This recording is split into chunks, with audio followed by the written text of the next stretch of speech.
what's been in the news a lot, and I'm sure many of you have seen that, are all these pet food recalls. And what, not to toot the veterinarian horn, so to speak, but I like the fact that they're not really the veterinary therapeutics that you're seeing the recalls on. They're everything else. But along those lines, it tends to be the raw diets. And I know many of you, and I get these questions in the exam room, I get tons of questions about raw food diets and so forth. And I know that, as a practicing clinician, I have a particular stance on that. But why don't we hear from the expert? Why don't we hear what Dr. Cline feels about raw food diets and to guide you on that? Because I know breeders are strongly recommending it. I know that there's a lot of raw food diets out there, and a lot of people are purchasing them. But Martha, Yeah. what do you think about this whole thing about raw food, and what's your take on that? Yeah, so I will definitely acknowledge that this is a passionate topic for a lot of people, very passionate. So the first thing I'll address is the recalls. And so most of the recalls, and there really has been quite a large number of recalls just in this very short 3 months of 2018. And it's been an impressive year so far for pet food recalls, and most of them have been raw food diets. The FDA has a zero tolerance policy on things like salmonella in pet food. And so when things like salmonella or listeria, which is what we're most commonly seeing, are found in pet food, because there's a zero tolerance policy for that, those products are going to be pulled from the shelf.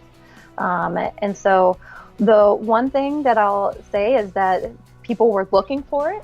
And so a lot of times, if there are companies out there and they're never testing their products for salmonella or listeria or other bacteria, you may never see a recall from that company because maybe they're not looking for it. So that's one thing to kind of keep in mind. But things like salmonella and listeria can be pretty serious, especially for pet health.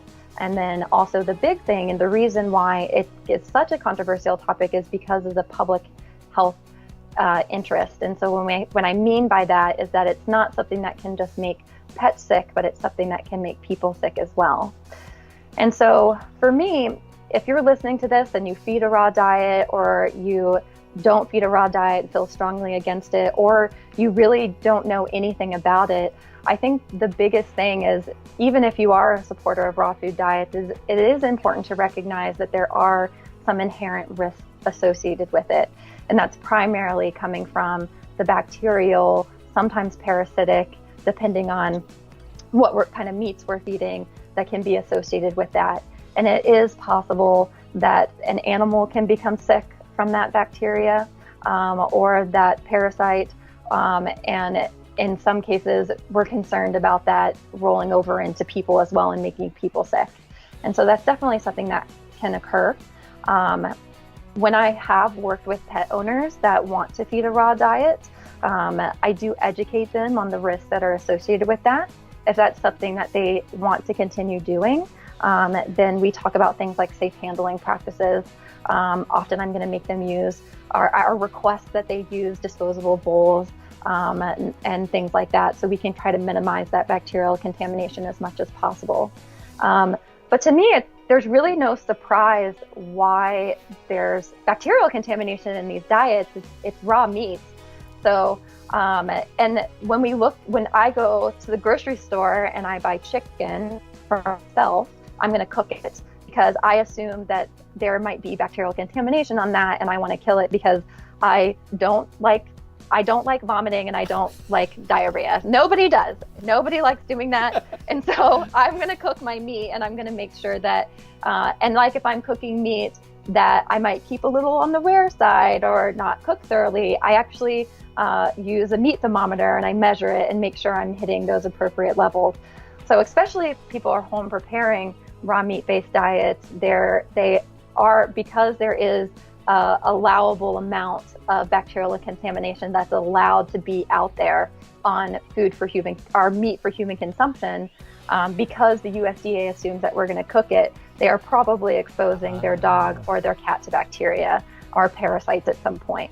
Yeah, and I think the parasite aspect is something that a lot of pet parents aren't aware of, is the GI parasites that can come along with rot. So is it safe to say that, when you say you're not surprised, and I want to clarify this, is that bacterial contamination and oftentimes GI parasite contamination are common occurrences in raw diets? Yeah, so bacterial contamination I think is much more common.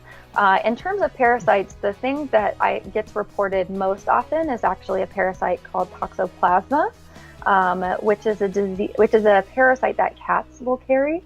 And then that toxoplasma, for any women that are parents, who are women who have had children, that's the parasite that makes you not have to clean the litter box when you're pregnant, because your doctor doesn't want you to get that parasite if you have cats. And so that can be something that can be pretty devastating. The one good thing about the parasites is you can usually kill them by freezing the meat. And there are some particular guidelines on different parasites on how much you have to freeze them, but usually they will die if they're frozen. But bacteria, you don't kill it by freezing it. You kill it by cooking it. So sometimes people will be like, oh, it's frozen. Well, that doesn't kill the bacteria. It just kind of slows it down a little bit. There are some companies that have some techniques to try to minimize or try to kill the bacterial load. Occasionally, sometimes we see recalls by those companies, and so I think there are still some issues. But there are some strategies to kind of minimally process food that some companies are employing as they're trying to minimize. Because I don't think those companies want your pet to get sick or you to get sick from salmonella either. So hopefully that they're taking some steps to avoid that and during the manufacturing process. Well, can we even backtrack? This whole concept of a raw diet being, you hear these comments, well, it's going back to the natural state of your, usually it's the canine they're talking about, usually it's the natural state of your dog eating raw. What's your thoughts and take on that? Yeah, so that's a really, really good question. And what I try to explain, how I try to explain it and how I'm going to explain it now is that when we look at a wolf or a wild cat, their goal for their life is to reproduce and survive.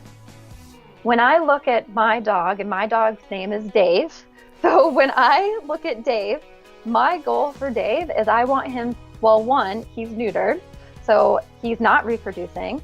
He mostly sleeps on my bed all day, and I want him to live forever. I'm pretty convinced that I can probably do that. So my goals for my dog are going to be very, very, very different.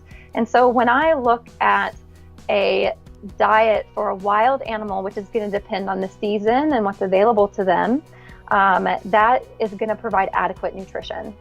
When I look at what I want for my pet, is I want optimal nutrition for health, preventative medicine, longevity, quality of life.